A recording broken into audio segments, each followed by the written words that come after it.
Hello everyone, my name is Sumit Kumar Rana. I am physics faculty in Resonance. Today, very interesting topic that I am going to deal that chapter जो हम पढ़ रहे थे that magnetic effect of current and EMI. ठीक है, हमने ये magnetic effect of current का जो पार्ट है ना वो ऑलमोस्ट कंप्लीट कर लिया. बेसिकली उसमें हमने क्या देखा कि अगर कोई करंट कैरिंग कंडक्टर है तो उसके अगल बगल में क्या होता है, मैग्नेटिक फील्ड प्रोड्यूस होता है. Means what, current carrying conductor produces magnetic field. ठीक है, आज जस्ट उसका उल्टा देखेंगे. ठीक है, कि अगर कहीं पे मैग्नेटिक फील्ड है तो उस तरीके से कैसे वहाँ से करंट इंड्यूस्ड होता है या जनरेट होता है. ठीक है, देखेंगे. बस बेसिक मैं बता दिया आपको, जस्ट उसका उल्टा होगा. क्लियर है? Before going to that EMI, electromagnetic induction, ठीक है, उससे पहले एक आपको एक टर्मोलॉजी से मैं डील करता हूँ, डिस्क्राइब करता हूँ उसको. ठीक है, दैट इज मैग्नेटिक फ्लक्स. ठीक है, मैग्नेटिक फ्लक्स. देखो मैग्नेटिक फ्लक्स को ना फाई से रिप्रेजेंट करा जाता है. ठीक है, phi is the representation for magnetic flux. अब देखो मैग्नेटिक फ्लक्स मैं बोल रहा हूँ ये क्या है, तो मैग्नेटिक फ्लक्स सपोज कहीं पे यूनिफॉर्म मैग्नेटिक फील्ड. ठीक है, मैग्नेटिक फील्ड को मैंने मैग्नेटिक फील्ड लाइन से रिप्रेजेंट करा. कहीं यूनिफॉर्म मैग्नेटिक फील्ड है और उस यूनिफॉर्म मैग्नेटिक फील्ड में ना एक एरिया है. ठीक है, प्लेन है जो कि मैग्नेटिक फील्ड के परपेंडिकुलर रखा हुआ. परपेंडिकुलर का मतलब क्या है कि सपोज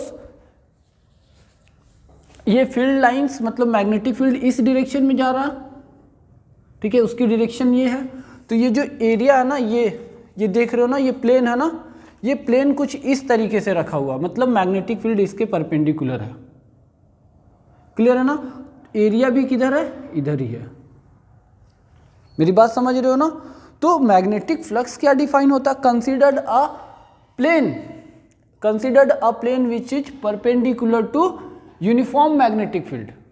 ठीक है, या considered a plane which is perpendicular to uniform magnetic field, then the magnitude of magnetic field or then the product of that magnetic field and that area of plane is called the flux linked to that area. ठीक है, फिर से मैं define करता हूं, मैंने क्या बोला, what is flux. तो फ्लक्स क्या है, considered a plane which is perpendicular to uniform magnetic field. ठीक है, then flux is the product of magnetic field and area of that plane. It's called flux linked to that plane. Clear है ना? तो देखो अब यहां पे मैं फ्लक्स की बात बताया आपको कि फ्लक्स क्या है, product of that magnetic field and area. Clear है ना? अभी मैंने बोला क्या, यही बात बोला कि magnitude of that field into that area of that plane. अब देखो अगर मान लो ये तो हो गया कि मान लो एरिया ऑफ प्लेन और मैग्नेटिक फील्ड दोनों परपेंडिकुलर है. ठीक है, अगर एरिया वेक्टर की बात करूं तो एरिया वेक्टर और मैग्नेटिक फील्ड सेम डायरेक्शन में है. ठीक है, अब अगर मान लो हमारे पास केस आ जाए कुछ इस तरीके का कि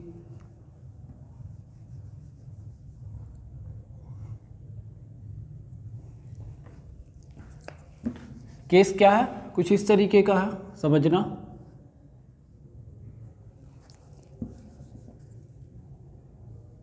ठीक है, this is the area vector. ठीक है, अब सपोज हमारे पास क्या है, ये मैग्नेटिक फील्ड का डायरेक्शन है. ठीक है, ये एरिया, ये मैग्नेटिक फील्ड है, सपोज इनके बीच का एंगल थीटा है. Then what will be the flux. Flux को हमेशा क्या, perpendicular to area vector. Means area vector और फील्ड लाइन क्या होंगे, हमेशा परपेंडिकुलर होंगे. ठीक है ना? देखो तो क्या होगा यहाँ पे मैं लिख सकता हूँ फ्लक्स इज, अब मैग्नेटिक फील्ड के दो कंपोनेंट हो गए, एक इस तरफ होगा एक इस तरफ होगा, that is B sine theta, और इधर का कंपोनेंट क्या होगा, बी कॉस थीटा. तो हमें कौन सा लेना है, एरिया के परपेंडिकुलर वाला. तो ये क्या होगा, ए बी कॉस थीटा, और इसे आप लिख सकते हो that is B A cos theta. तो दिस इज फ्लक्स. ठीक है, समझ रहे हो ना? ये हो गया आपका flux, phi equal to B A cos theta. अब देखो इसमें केसेस क्या क्या बन सकते हैं। केस 1 की मैं बात करूं तो क्या होगा, केस 1 होगा if theta equal to 0 degree, तो थीटा 0 होगा तो कॉस 0 इक्वल टू 1, ठीक है। तो फाई इक्वल टू क्या होगा, बी ए। इसका मतलब क्या है कि जिधर मैग्नेटिक फील्ड का डायरेक्शन है उधर ही क्या है, एरिया वेक्टर भी है, ठीक है। मतलब आपका प्लेन क्या है, perpendicular to magnetic field. Clear है ना, plane perpendicular to magnetic field. Area vector क्या होता है, एरिया वेक्टर होता है इसके प्लेन के जस्ट परपेंडिकुलर। तो आपका मैग्नेटिक फील्ड और एरिया वेक्टर दोनों एक ही डायरेक्शन में हो गए, थीटा इज 0, ठीक है। अब मैं सेकेंड केस लेता हूं, when theta equal to 90 degree. अब थीटा 90 डिग्री होगा तो कॉस थीटा कॉस 90 क्या होता है, 0 होता है। तो फ्लक्स क्या होगा, 0 हो जाएगा, ठीक है। इस कंडीशन को कैसे रिप्रेजेंट करोगे, area vector, suppose this is area vector और ये मैग्नेटिक फील्ड होगा, इनके बीच में क्या होगा, एंगल 90 डिग्री और कॉस 90 इज 0, ठीक है। 2 केस हो गए, ठीक है। This is second case. अब मैं एक लास्ट केस डील करता हूं, केस नंबर 3, ठीक है। केस नंबर 3, केस नंबर 3 में क्या बोल रहा हूं, when theta is equal to 180 degree, ठीक है। तो फाई इक्वल टू हमें पता, फाई इक्वल टू क्या होता है, बी ए कॉस 180। तो कॉस 180 इज -1, तो ये क्या हो जाएगा, माइनस बी ए। इसका मतलब क्या है कि कोई प्लेन है, ठीक है ना, अगर इस डायरेक्शन में आपका मैग्नेटिक फील्ड है तो इस डायरेक्शन में क्या होगा, एरिया वेक्टर होगा, तभी उनके बीच में क्या हो रहा है, एंगल 180 डिग्री हो रहा है, ठीक है। तो इस तरीके से 3 केसेस हमारे पास आ गए, ठीक है। फ्लक्स का जो बेसिक फॉर्मूला है that is B A cos theta, ठीक है। Theta represent that the angle between that area vector and magnetic field, ठीक है। लिख लिए। नाउ फ्लक्स की बात समझ आ गई। अब मैं ये फ्लक्स बार बार बोल रहा हूं, तो flux is a physical quantity, तो फ्लक्स की जो एसआई यूनिट होती ना, ठीक है, दैट इज वेबर, जिसे WB से लिखा जाता है। क्लियर है, weber.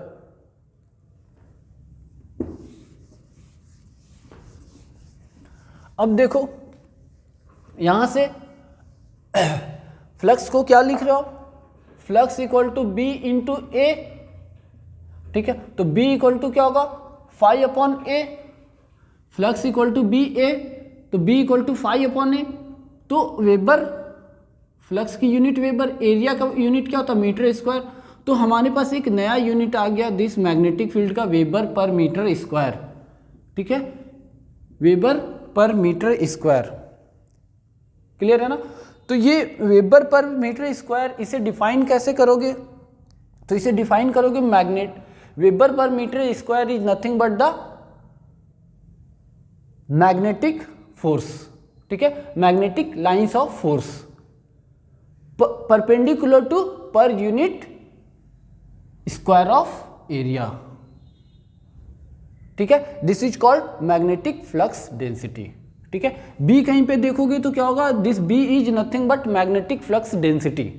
What is this magnetic flux density, this is nothing but flux number of field lines passes through any perpendicular और any perpendicular unit cross sectional area, ठीक है, is called flux density. Flux density is, मैं बार बार repeat कर रहा हूं, flux density is, magnetic flux density is numbers of field lines passing perpendicular to unit cross sectional area, that is B, that is Weber per meter square। Clear है ना। Now ये तो flux की बात होगी, फ्लक्स समझ गए क्या होता है, बी ए कॉस थीटा, ठीक है। नाउ फ्लक्स को देखने के बाद अब मैं बात करता हूं second thing, that is electromagnetic induction. तो ये जो इलेक्ट्रोमैग्नेटिक इंडक्शन है ना, इसकी सबसे पहले कॉन्सेप्ट किसने दिया था, दैट इज फैराडे, ठीक है। उन्होंने क्या बोला था, उनका स्ट्रॉन्ग बिलीव था कि नेचर में ना लॉ ऑफ रिवर्सिबिलिटी हमेशा फॉलो होता है। लॉ ऑफ रिवर्सिबिलिटी का मतलब क्या है कि अगर आप करंट से कहीं पे करंट फ्लो कर रहा है तो उससे मैग्नेटिक फील्ड प्रोड्यूस हो रहा है, तो ये जरूरी है कि मैग्नेटिक फील्ड कहीं पे है तो उससे करंट भी मिलेगा हमें, ठीक है। उनकी ये स्ट्रांग बिलीफ थी और उन्होंने इसी स्ट्रांग बिलीफ पे एक्सपेरिमेंट परफॉर्म करता रहा उन्होंने, ठीक है। तो Faraday's law of electromagnetic induction, ठीक है। तो उनकी जो स्ट्रांग बिलीफ थी ना कि मैग्नेटिक फील्ड है कहीं पे, तो मैग्नेटिक फील्ड से आप करंट वहाँ पे प्रोड्यूस हो सकता है। तो किस तरीके से हो सकता है, उनकी जो बिलीफ थी किस तरीके से प्रैक्टिकली उन्होंने सेटअप अरेंज करा था। सो देखो क्या था, उन्होंने क्या करा ना, कॉइल लिया, ठीक है, जो बेसिकली आप देखे थे सोलेनॉइड में, ठीक है। सोलेनॉइड में आपने कॉइल देखा था ना, बस वही कॉइल उन्होंने लिया, ठीक है। इस तरीके से कॉइल लिया उन्होंने, और उन्होंने क्या करा ना, एक ये जो वायर है ना इसमें उन्होंने गैल्वेनोमीटर कनेक्ट कर दिया, ठीक है। और गैल्वेनोमीटर कनेक्ट करने के बाद उन्होंने क्या करा, एक्सपेरिमेंट परफॉर्म स्टार्ट करा, ठीक है। North pole south pole suppose. अब उन्होंने क्या एक्सपेरिमेंट करना स्टार्ट करा, इस मैग्नेट को कॉइल के सामने ले गए, दूर ले गए, अलग अलग तरीके का उन्होंने मोशन देखा, किधर भी कहाँ ले जा रहे, वो उनकी सेटअप थी ना। एक्चुअली गैल्वेनोमीटर में कोई भी डिफ्लेक्शन शो नहीं किया, बट सडनली बहुत साल के बाद उन्होंने क्या करा ना, उस अपने सेटअप से गुस्से होकर के ना अपने मैग्नेट को थ्रो कर दिया उन्होंने। जैसे ही थ्रो किया ना, कॉइल के पास आया तो गैल्वेनोमीटर में सडनली उन्होंने देखा डिफ्लेक्शन देखा। फिर उन्होंने क्या करा, तुरंत मैग्नेट को उठाया, मैग्नेट को उठाने के बाद फिर से कॉइल के सामने लाया, फिर दूर ले गया। उन्होंने देखा कि जब कॉइल के सामने मैग्नेट आ रहा ना तो फिर से गैल्वेनोमीटर डिफ्लेक्शन शो कर रहा, और जब कॉइल को मैग्नेट को दूर ले जा रहे हैं तो डिफ्लेक्शन फिर से शो कर रहा, but in opposite direction show कर रहा। फिर उन्होंने क्या करा कि इस मैग्नेट को रेस्ट पे रहने दिया, कॉइल की मूवमेंट स्टार्ट कर दी, कॉइल को पास लाएं, फिर दूर ले गए तो फिर से डिफ्लेक्शन शो कर रहा था, और दोनों में अपोजिट डिफ्लेक्शन शो कर रहा था। तो फाइनली उन्होंने जो एक्सपेरिमेंट परफॉर्म करा उससे उन्होंने जो कंक्लूजन ड्रॉ करा ना, वो कंक्लूजन क्या ड्रॉ करा उन्होंने कंक्लूजन ये ड्रॉ करा, देखो उन्होंने कंक्लूजन क्या ड्रॉ करा, देखो समझना है ना, ठीक है। इस तरीके से कोई वुडन का सिलिंड्रिकल ब्लॉक था, ठीक है। उन्होंने क्या करा, इस तरीके से वायर की वाइंडिंग कर दी, ठीक है, और गैल्वेनोमीटर को कनेक्ट कर दिया, ठीक है। This is galvanometer. और एक बारी उन्होंने मैग्नेट को एज इट इज रहने दिया, ठीक है। This is first. सेकेंड वाले में उन्होंने क्या करा,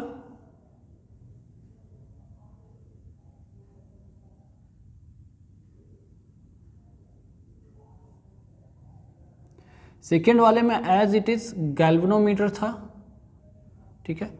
और इस बारी वो मैग्नेट को पास में लाना स्टार्ट कर दिया, ठीक है। समझना, अभी मैं बताऊंगा आपको क्या है डायरेक्शन, बस अभी मैं सेटअप बना रहा हूँ। This is second case. Third case,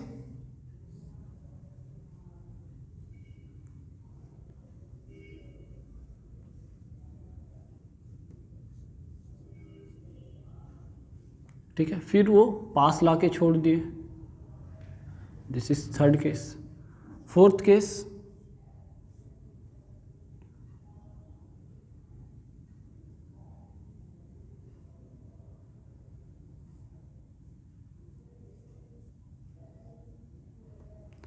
ठीक है, वो क्या करे,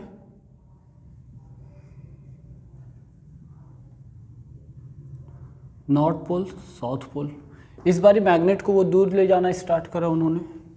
फिफ्थ केस,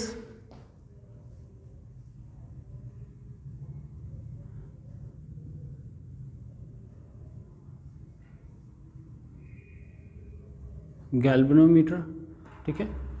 इस बारी फिर से उन्होंने क्या करा, रेस्ट कंडीशन पे रहने दिया, ठीक है।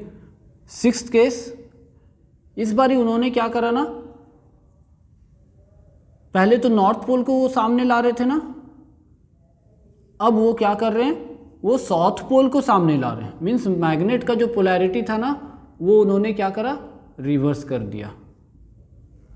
ठीक है, अब देखो, अब क्या उन्होंने देखा, पहले सबसे पहले क्या करा, मैग्नेट की नॉर्थ पोल को पास लाया, सॉरी रेस्ट पे रखा, मतलब इसकी कोई भी पोजीशन चेंज नहीं हो रही, तो गैल्वेनोमीटर की जो नीडल थी ना वो जीरो डिफ्लेक्शन शो कर रही थी। ठीक है, फिर उसके बाद जैसे उन्होंने क्या करा ना, नॉर्थ पोल को सामने लाया, मैग्नेट की नॉर्थ पोल को कॉइल के पास लाया, उन्होंने देखा, क्या देखा कि कुछ इस तरीके से गैल्वेनोमीटर में कुछ इस तरीके का डिफ्लेक्शन शो हुआ। ये करंट कैसे बन रहा वो मैं आपको आगे डायरेक्शन बताऊंगा। ठीक है ना, तो गैल्वेनोमीटर में कुछ डिफ्लेक्शन उन्होंने शो देखा। ठीक है, फिर उन्होंने क्या किया, पास ला करके फिर से मैग्नेट को स्टेशनरी कंडीशन में रख दिया, फिर से देखा कि गैल्वेनोमीटर में कोई भी डिफ्लेक्शन नहीं है, वो नल पॉइंट पे है। ठीक है, फिर उन्होंने क्या किया ना, साउथ पोल को, इस मैग्नेट को दूर ले जाना स्टार्ट किया उन्होंने। ठीक है, फिर देखा उन्होंने कि करंट कुछ इस तरीके से है। ठीक है, और गैल्वेनोमीटर में कुछ इस तरीके का डिफ्लेक्शन शो किया। फिर उन्होंने क्या किया, फिर मैग्नेट को दूर ले जा करके उसी पोजीशन पे छोड़ दिया। फिर उन्होंने देखा कि गैल्वेनोमीटर कुछ भी डिफ्लेक्शन शो नहीं कर रहा।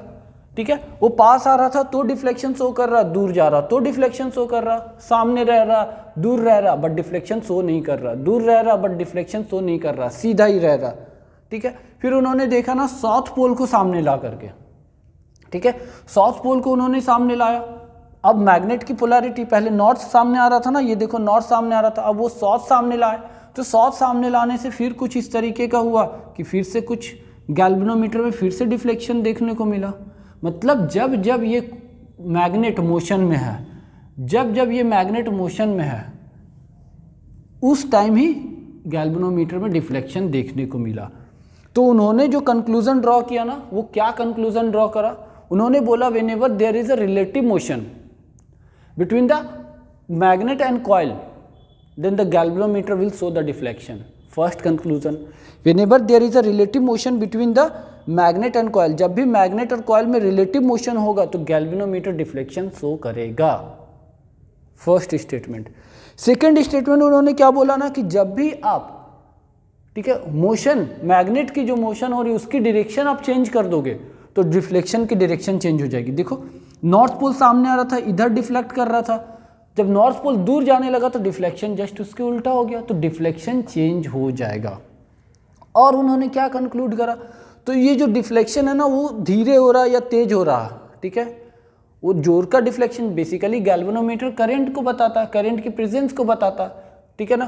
तो जितना तेजी से हो रहा था या कम हो रहा था, ये किन किन फैक्टर पे डिपेंड कर रहा था। उन्होंने कंक्लूजन ड्रॉ किया कि आप जितने तेजी से, जितने रैपिड इस मैग्नेट को सामने लाओगे डिफ्लेक्शन उतना ही रैपिड होगा, ठीक है। जितने रैपिड से आप लाओगे, जितने तेजी से लाओगे उतना ही तेजी से डिफ्लेक्शन भी होगा गैल्वेनोमीटर से। फर्स्ट।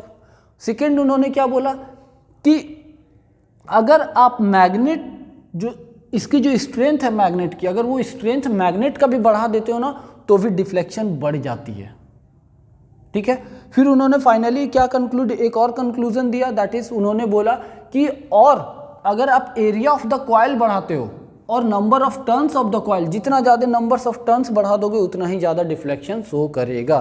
तो these are the conclusion drawn by the Faraday, ठीक है। और उस बेसिस पे उन्होंने लॉ दिया, ठीक है। उन्होंने बेसिकली 2 लॉ दिए, ठीक है। ये समझ गया एक्सपेरिमेंट सेटअप। अब मैं लॉ बताता हूँ आपको, ठीक है। फर्स्ट लॉ, फैराडे का फर्स्ट लॉ, ठीक है। फर्स्ट लॉ क्या बोलता है, whenever there is a relative motion, whenever there is a relative motion between coil and magnetic field lines, ठीक है, EMF induced in a conductor and that EMF lasts as long as the field lines cut by the conductor। Clear है ना, मैंने statement बोल दिया आपको, ठीक है। Whenever there is a relative motion between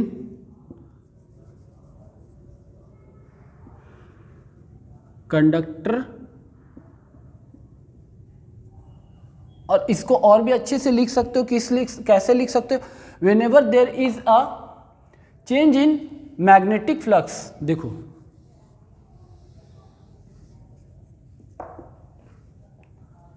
change in magnetic flux linked to conductor EMF induced, and that EMF last as long as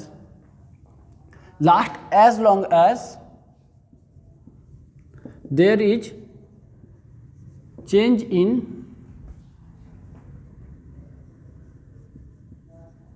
magnetic flux, there is change in magnetic flux of conductor, ठीक है ना। देखो whenever there is a change in magnetic flux, ठीक है, जब भी magnetic flux में change होगा वो लिंक किससे होगा, लिंक टू कंडक्टर, ठीक है, link to conductor, EMF is induced, उस कंडक्टर में EMF इंड्यूस्ड होगा, and that EMF last as long as there is change in magnetic flux और magnetic lines of force of a conductor, ठीक है, जो magnetic lines में जो change आ रहे हैं ना वो कंडक्टर के साथ लिंक होगा, ठीक है। जैसे क्या हो क्या रहा है यहाँ पे, जैसे ये मैग्नेट है, ठीक है, नॉर्थ पोल साउथ पोल, इससे कुछ इस तरीके की मैग्नेटिक लाइंस ऑफ फोर्स निकलेंगे, ठीक है। ये मैग्नेटिक लाइंस ऑफ फोर्स, अब देखो ये क्या, अभी अगर मान लो स्टेशनरी कंडीशन में तो ये जितना कट कर रहा है उतना ही कट होगा, चेंज नहीं होगा, लिंक जो है ना इससे फ्लक्स वो फिक्स है, चेंज होना चाहिए। तो ये जैसे ही पास आएगा देखो नंबर्स ऑफ लाइन कम होंगे या बढ़ेंगे, दूर जाएंगे तो बढ़ेंगे या पास आएंगे तो कम होंगे, तो इस तरीके से चेंज होगा।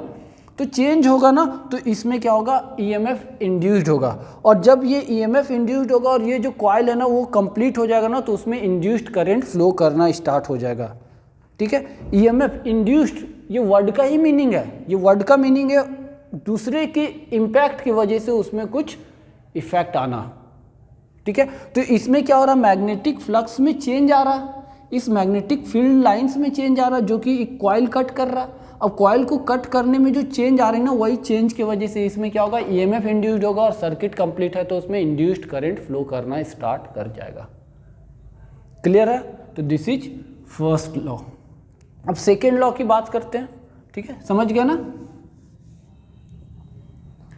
ठीक है। सेकेंड लॉ क्या बोलता है, second law basically talks about the magnitude of induced EMF, ठीक है। तो सेकेंड लॉ बोलता है the magnitude of induced EMF is directly proportional to the rate of change of flux cut by conductor, ठीक है। The magnitude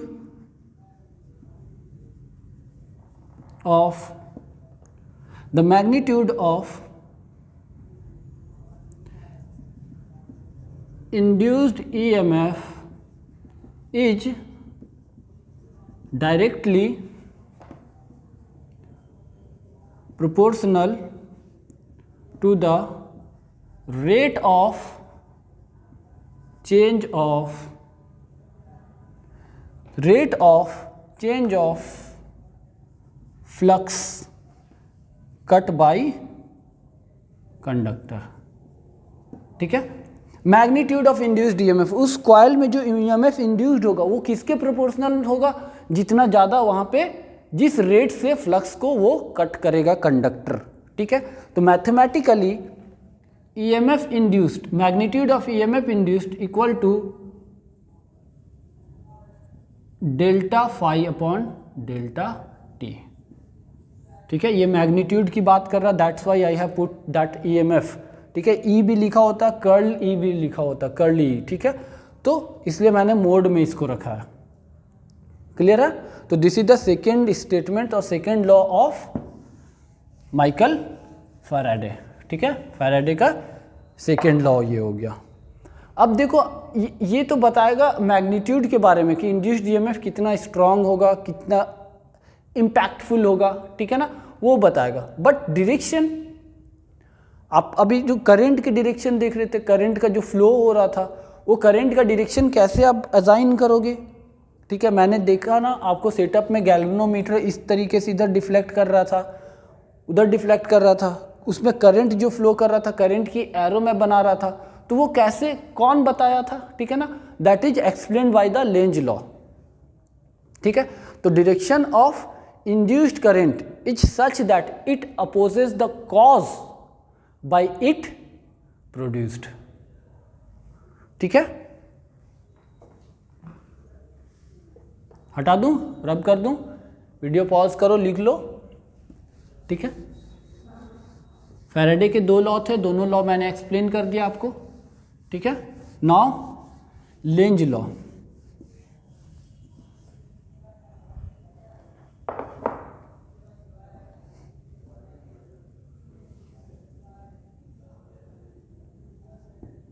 Lenz law. The direction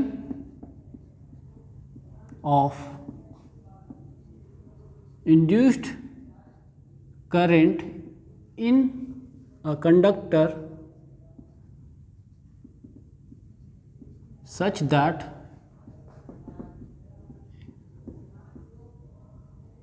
oppose the cause by it induced।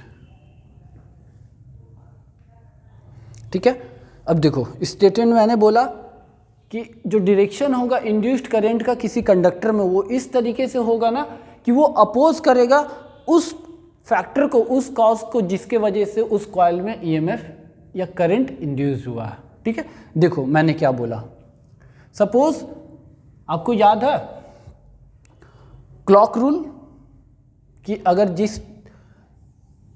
अगर मान लो current, मैं ये वाली face को देख रहा हूँ, सामने वाली फेस को देख रहा हूँ ना, अगर इसमें करंट एंटी क्लॉकवाइज फ्लो कर रहा तो ये कैसा पोल हो जाएगा? नॉर्थ पोल हो जाएगा। अगर ये कॉइल में करंट क्लॉकवाइज फ्लो कर रहा तो ये कैसा बिहेव करेगा? ये किस तरीके का पोल होगा? साउथ पोल हो जाएगा। That is the clock rule. ये याद रखोगे तभी हो पाएगा।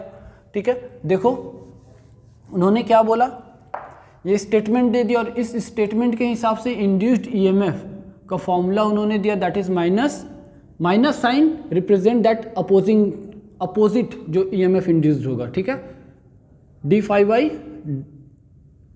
Delta T. अगर मान लो कहीं पे नंबर ऑफ टर्न्स दे रखा ना, in terms of number of turns, ठीक है, कॉइल में नंबर ऑफ टर्न्स दे रखा तो E इक्वल टू यहीं पे होगा, that is minus n delta phi upon delta T. ठीक है, दिस इज लेंज लॉ, यही है लेंज की लॉ। ठीक है, n is number of turns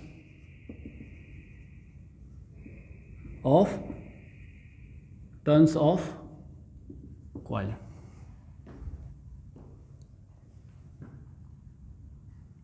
ठीक है ना, ये हो गया number of turns of coil. तो ये है हमारा Lenz law. E is induced EMF. Clear है, कर्ल ई से भी लिखा जाता है, तो आप देख लोगे किस तरीके से है। ठीक है, sometime it is written as V also. ठीक है, इंड्यूस्ड ईएमएफ हो गया। अब देखो कैसे डायरेक्शन असाइन करोगे। अभी मैं बोला कि क्लॉक रूल आपको याद रखना। मैंने क्या बनाया था, इस तरीके से बनाया था सेटअप। ठीक है, वायर को मैंने इस तरीके से पास किया था, याद है? देखो थोड़ा बड़ा बनाता हूँ। ठीक है, लेंज लॉ ये है, ये है। ठीक है, अब देखो इस तरीके से आ रहा, इस तरीके से कॉइल, इस तरीके से, इस तरीके से। अब देखो मुझे वो पोर्शन दिख रहा ना वायर का, वो पोर्शन मुझे दिख रहा ना जो कि बाहर से है। सपोज ये है, ठीक है, ये वुडन सिलेंड्रिकल, सपोज आप समझ लेना, आप सिलेंड्रिकल वुडन ब्लॉक है। ठीक है ना, अब इसके ऊपर ना मैं क्या कर रहा हूँ ना, इस तरीके से वायर लपेट रहा हूँ। जब मैं वायर लपेटूंगा ना तो सामने वाला वायर दिखेगा। अगर मान लो इसके ऊपर मैं वायर लपेट दूँ तो सामने वाला दिखेगा, पीछे कौन सा वायर है नहीं दिखेगा। ठीक है, तो कौन सा वायर है वो नहीं दिखेगा, समझ रहे हो ना। तो ये सिर्फ मुझे कौन सा दिख रहा, फ्रंट व्यू दिख रहा, पीछे का व्यू नहीं दिख रहा। ठीक है, अब मैं क्या कर रहा हूँ ना, नॉर्थ पोल वाला मैग्नेट को पास में ला रहा हूँ। जैसे मैं नॉर्थ पोल को लाऊंगा ना, तो नॉर्थ पोल लाने के बाद होगा क्या कि अभी मैं बोला हूँ कि इसमें जो करंट इंड्यूस्ड होगा ना वो इस तरीके से होगा ना कि वो जिस वजह से इसमें करंट इंड्यूस्ड हो रहा है उसको अपोज करेगा। ठीक है, तो नॉर्थ पोल सामने आ रहा है, तो इसमें अगर नॉर्थ पोल सेटअप हो जाए तो क्या करेगा, अपोज करेगा। फील्ड लाइंस बढ़ रहा है बट ये बढ़ने नहीं देगा। ठीक है ना, इस तरीके से इसकी फील्ड लाइंस होगी, तो इसको अपोज करने के लिए क्या करना होगा, उसके फील्ड लाइंस में ही लाना होगा अपोजिट डायरेक्शन में, तभी अपोज होगा।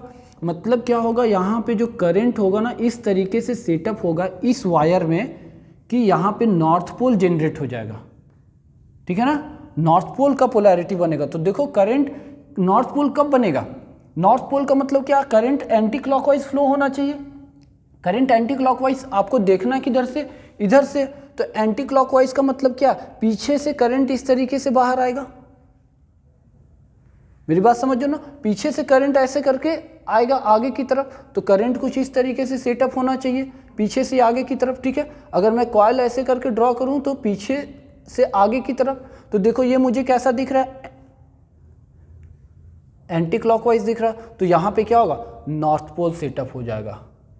ठीक है, तो करंट का डायरेक्शन कुछ इस तरीके से बन गया। ठीक है, तो करंट का डायरेक्शन तभी तो ये नॉर्थ पोल बनाना, और गैल्वेनोमीटर में कुछ इस तरीके का डिफ्लेक्शन होगा। क्लियर है, ये बात हो गई जब वो आपका मैग्नेट पास आ रहा था। अब मैं क्या कर रहा हूँ, मैग्नेट को दूर ले जा रहा हूँ। ठीक है, नॉर्थ पोल साउथ पोल। अब देखो जैसे ही आप मैग्नेट को दूर ले जाओगे, ठीक है ना, जैसे आप मैग्नेट को दूर ले जाओगे होगा क्या, करंट इसमें इंड्यूस्ड होगा। क्यों, क्योंकि मैग्नेटिक लाइंस ऑफ फोर्स जो थे ना वो कुछ अधिक थे, धीरे धीरे धीरे धीरे कम होने लगेंगे। दूर जाएगा तो इसमें जो कट हो रहा था कम होगा, तो इसमें ईएमएफ इंड्यूस्ड होगा, और इस तरीके से होगा कि नॉर्थ पोल को वो दूर जाने नहीं देना चाहेगा, क्योंकि वो बढ़ रहा था तो बढ़ने नहीं देगा, कम हो रहा था तो कम होने नहीं देगा। लेंज लॉ यही बोलता है। तो यहाँ पे क्या होगा, साउथ पोल होगा। साउथ पोल का मतलब क्या, क्लॉकवाइज। तो देखो क्लॉकवाइज का मतलब क्या है, करंट कुछ इस तरीके से सेटअप होगा। इधर से आप देखोगे तो क्लॉकवाइज का मतलब यही हुआ, करंट कुछ इस तरीके से सेटअप होगा, ऐसे सेटअप होगा, तो करंट अब इस तरफ फ्लो होगा और कुछ इस तरीके से डिफ्लेक्शन शो करेगा गैल्वेनोमीटर में। ठीक है ना, that is the Lenz law. कैसे पता लगा कि करंट का डायरेक्शन किस तरीके से सेट होगा, जो पोल सामने आएगा सेम पोल वहां पे बनेगा और उससे क्या करेगा, बढ़ने नहीं देना चाहेगा। ठीक है ना, अपोज करेगा उसकी बढ़ने की कैरेक्टर को। अगर वो दूर जा रहा, कम हो रहा, तो उसे कम होने नहीं देगा। ठीक है, इस तरीके से यहाँ पे पोलैरिटी चेंज होता है। क्लियर है ना, उस तरीके से करंट की इंड्यूस्ड करंट जो होता है ना वो डायरेक्शन चेंज हो जाता है। क्लियर है, समझ गए, तो that is explained by the Lenz. ठीक है, एक और लॉ है that is Fleming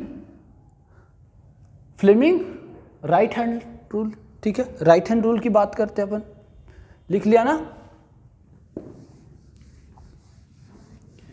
Fleming right hand rule क्या बोलता है ना कि अगर कोई कंडक्टर है, ठीक है, कोई कंडक्टर है, आप उसको मैग्नेटिक फील्ड में, ठीक है ना, आप उसको मैग्नेटिक फील्ड में मोशन कर रहे हो उसकी, ठीक है ना, तो उसमें इंड्यूस्ड करंट, कोई भी कंडक्टर कोई भी कॉइल है अगर मैग्नेटिक फील्ड में उसे आप ले जा रहे हो, ठीक है, तो उसके अंदर ईएमएफ इंड्यूस्ड होगा और करंट फ्लो करेगा। तो करंट जो फ्लो करेगा किस डायरेक्शन में करेगा, कैसे करेगा, that is explain by the Fleming right hand rule.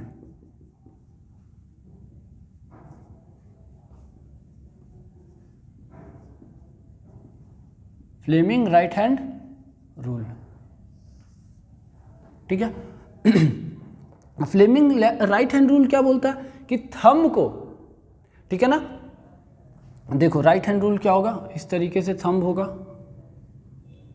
ठीक है, ये 4 फिंगर होगा, ये मिडिल फिंगर होगा कुछ इस तरीके का,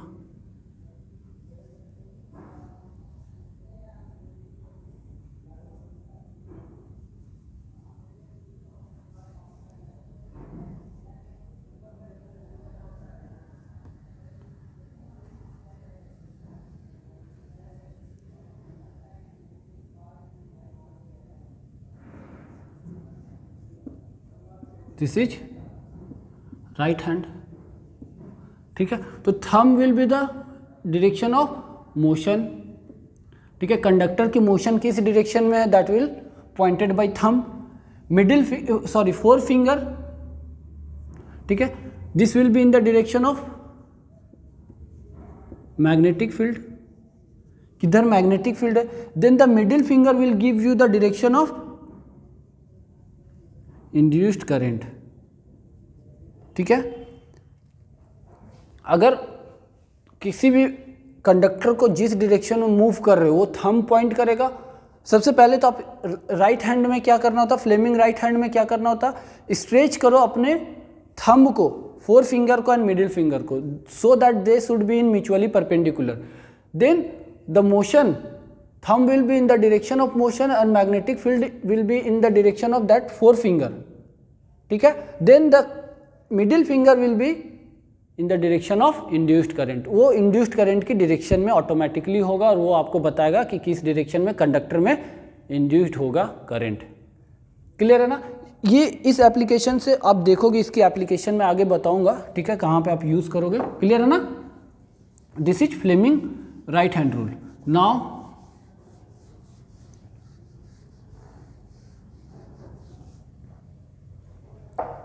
देखो, अब क्या, अब मैं एक, अभी तक आप लोग ना एक करंट के बारे में पढ़ रहे होगे, ठीक है, कि करंट क्या होता है, ठीक है, टाइप्स ऑफ करंट के बारे में देखा होगा। तो मैं यहाँ पे जा रहा हूँ थोड़ा सा छोटा सा उन दोनों के बीच के डिफरेंस को बताने के लिए, ठीक है, सो दैट, क्योंकि आगे जा कर के उससे रिलेटेड कुछ टर्म्स आप देखोगे, ठीक है ना। डीसी डायरेक्ट करंट, ठीक है, एसी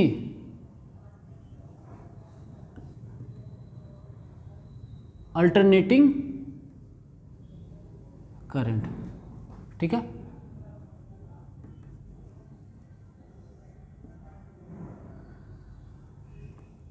देखो, direct current and alternating current, DC stand for direct current and AC stand for alternating current. तो ये जो डायरेक्ट करंट है ना, अभी आप देखते थे ना, बैटरी इस तरीके से बना देते थे, ठीक है, कहीं पे इस तरीके से आपने देखा होगा। एसी सिंबल भी मैंने बताया था, कहाँ पे बताया था, method of demagnetising a bar magnet, वहाँ पे मैं बोला था कि हाई फ्रीक्वेंसी एसी से किसी सोलेनॉइड में अगर बार मैग्नेट रखा हुआ है तो वो डीमैग्नेटाइज हो जाएगा, ठीक है। तो इस तरीके से एसी बनाया था, इस तरीके से डीसी बनाया था, ठीक है ना। तो इन दोनों के बीच में कंपैरिजन आपको देखना है। तो this topic is basically about the difference between direct current and alternating current, ठीक है। अब देखो, डायरेक्ट करंट होता क्या, direct current means the current which does not change with time, ठीक है। बेसिकली जो डायरेक्शन ऑफ करंट होता है ना, वो चेंज नहीं होगा डायरेक्ट करंट में, किसी पर्टिकुलर एक फिक्स डायरेक्शन में ही क्या होगा, चार्जेस का करंट का फ्लो होगा। बट यहाँ पे क्या होगा अल्टरनेटिंग करंट में, the current which changes with time, time के साथ क्या होगा, करंट वो उसकी डायरेक्शन क्या होगा, वो चेंज होता रहेगा, ठीक है ना। That is alternating current. Clear है ना।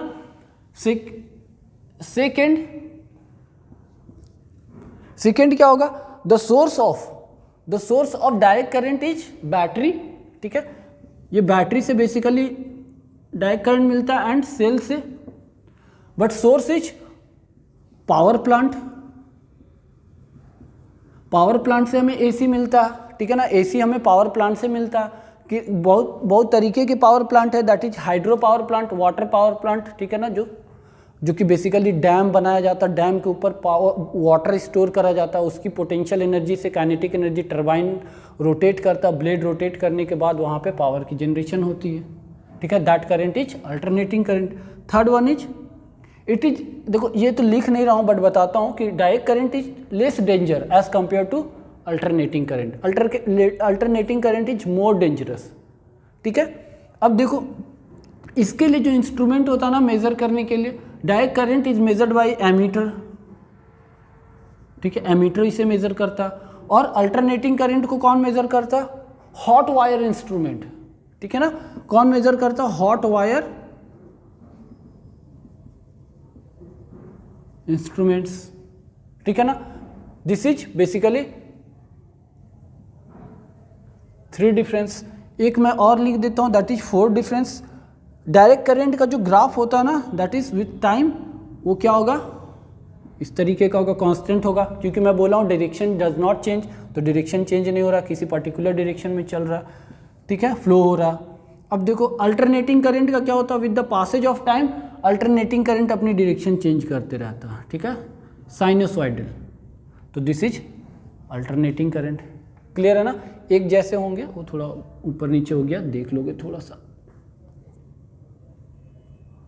ठीक है। तो दिस इज अल्टरनेटिंग करंट,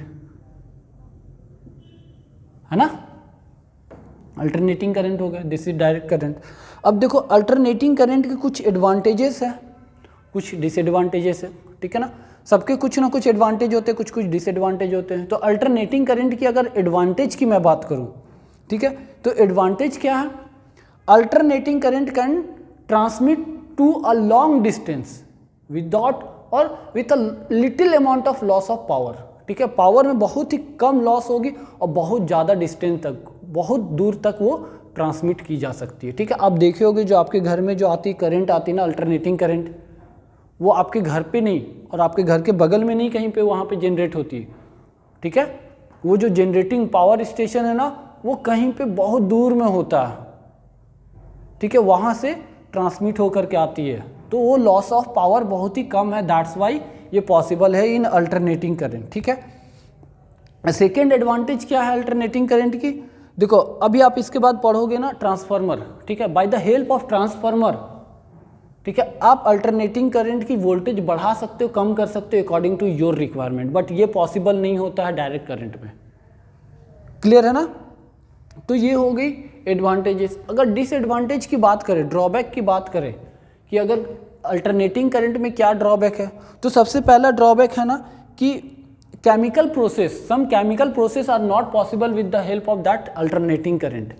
कौन कौन से chemical process, that is electrolysis, ठीक है, और इलेक्ट्रोप्लेटिंग, ये सारी पॉसिबल नहीं होती विथ अल्टरनेटिंग करंट, ठीक है। और क्या ड्रॉबैक है, देखो अल्टरनेटिंग करंट में ना जो इलेक्ट्रॉन्स का फ्लो होता है ना, दैट इज वो कंडक्टिंग वायर के सरफेस पे होता है, ठीक है ना, that is called skin effect.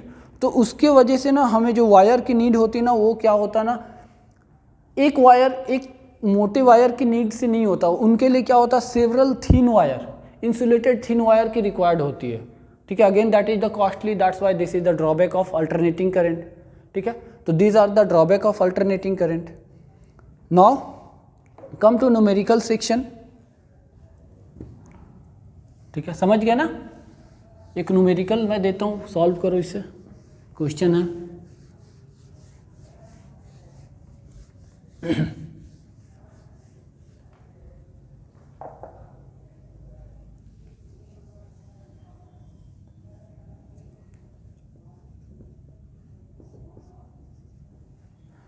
Question क्या है, क्वेश्चन में बोला है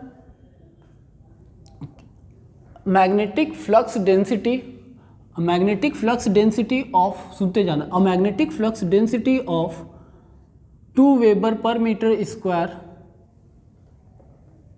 अ magnetic flux density of 2 weber per metre square, comma, ठीक है,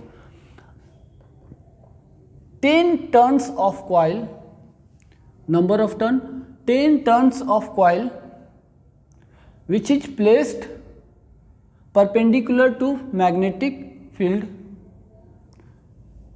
which is placed perpendicular to magnetic field means जो प्लेन है ना, अगर मैग्नेटिक फील्ड कुछ अंदर की तरफ जा रहा ना, ठीक है, तो वो जो कॉइल है ना वो इस तरीके से रखे हुए हैं, मैग्नेटिक फील्ड अंदर की तरफ और वो जो कॉइल है वो इस तरीके से रखे हुए हैं, इन दोनों का plane of coil and magnetic field are perpendicular, ठीक है, perpendicular to magnetic field, having area 2 metre square, having area 2 metre square.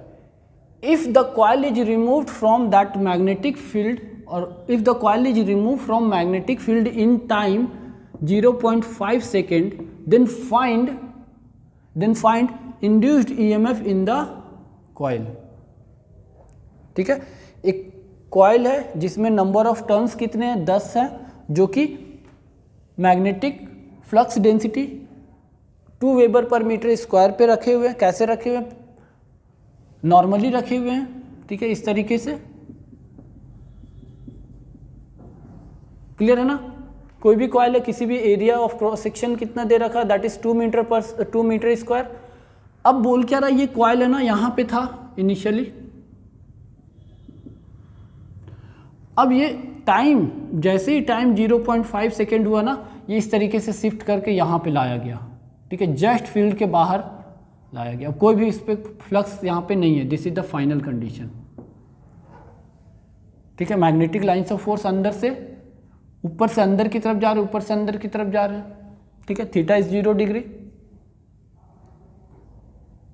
है ना।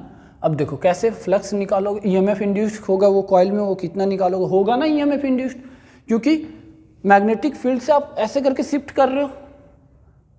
ठीक है, तो फ्लक्स इसमें लिंक फ्लक्स में चेंज आएगा, फ्लक्स में चेंज आएगा मीन्स क्या होगा, ईएमएफ इंड्यूस्ड होगा। तो वो ईएमएफ इंड्यूस्ड कितना होगा, यही आपको बताना। ठीक है, तो देखो पॉज करके पहले आप सॉल्व कर लो। -n delta phi by delta T, formula पता है। ठीक है, अब देखो यहाँ पे मैं लिख सकता हूँ -n delta phi means φ2 minus φ1 upon T2 minus T1, ये होगा। अब यहाँ से मैं ये लिख सकता हूँ -n, ठीक है, φ2, फाई का फॉर्मूला मैं लिखा था, φ equal to NB cos theta, sorry n छोड़ दो यहाँ पे, BA cos थीटा। ठीक है, थीटा की वैल्यू 0, क्योंकि फील्ड लाइंस भी उधर ही और एरिया वेक्टर भी उधर ही, प्लेन परपेंडिकुलर है। ठीक है ना, तो theta 0 cos 0 is BA into 1 that is BA, तो फ्लक्स BA हो गया। बट यहाँ पे फ्लक्स क्या, φ2। ठीक है, φ2 दैट इज कितना होगा, B2A, एरिया तो चेंज नहीं हो रहा ना, एरिया तो वही रह रहा ना, कॉइल जो एरिया ऑफ क्रॉस सेक्शन था वही है, minus B1A divided by T2 minus T1। ठीक है, तो देखो n नंबर ऑफ टर्न्स मुझे मालूम है, B2 क्या है, दिस इज इनिशियल कंडीशन, तो यहाँ पे B1 है, दिस इज फाइनल कंडीशन, तो दिस इज B2। तो बाहर आने के बाद तो कोई भी फील्ड है ही नहीं, तो B2 क्या होगा, 0 हो जाएगा। ठीक है, जैसे बाहर ले जाओगे B2 0 हो जाएगा, तो B2 बिकम 0, तो यहाँ से क्या होगा -n। और एक चीज़ और देखो, जब इनिशियली यहाँ पे था तो टाइम क्या था, जब आपने ऑब्जर्व करा तो t इक्वल टू 0 था। अब यहाँ से यहाँ तक ले जाने में टाइम कितना लगा, 0.5 सेकेंड लगा, मतलब this is T2, T1 is 0 second and T2 is 0.5 second. तो यहाँ से T1 भी हमारा क्या हो गया, 0 हो गया। तो हमारे पास क्या बच गया, -n into minus B1A into divided by T2। ठीक है, तो ये क्या होगा, -n की value 10 into minus minus plus में कर दे रहा हूँ, कोई प्रॉब्लम, ठीक है, कोई दिक्कत नहीं, माइनस माइनस प्लस B1 की वैल्यू कितना दे रखा है, that is 2, area that is 2 metre square. ठीक है, divided by T2 that is 0.5। Clear है ना। अब 0.5 यहाँ से डेसिमल हटाओगे तो ऊपर 10 जाएगा। ठीक है, तो 10 into 2 into 2 4 into 10 divided by 5 into 2, ठीक है, 5 इंटू 2 10, तो 2 into 4 8 into 10 80। This is what, EMF and this is volt. 80 volt हमारा क्या हो गया, आंसर आ गया। मीन्स 80 वोल्ट ऑफ EMF की 80 वोल्ट इंड्यूस्ड होगी इस कॉइल में। क्लियर है ना। तो this is the question that you have to solve it. इसी तरीके से क्वेश्चन को आपको देखना है और सॉल्व करना है। क्लियर है। So this is all about that Faraday law, ठीक है, and difference between that alternating current and direct current. So thank you.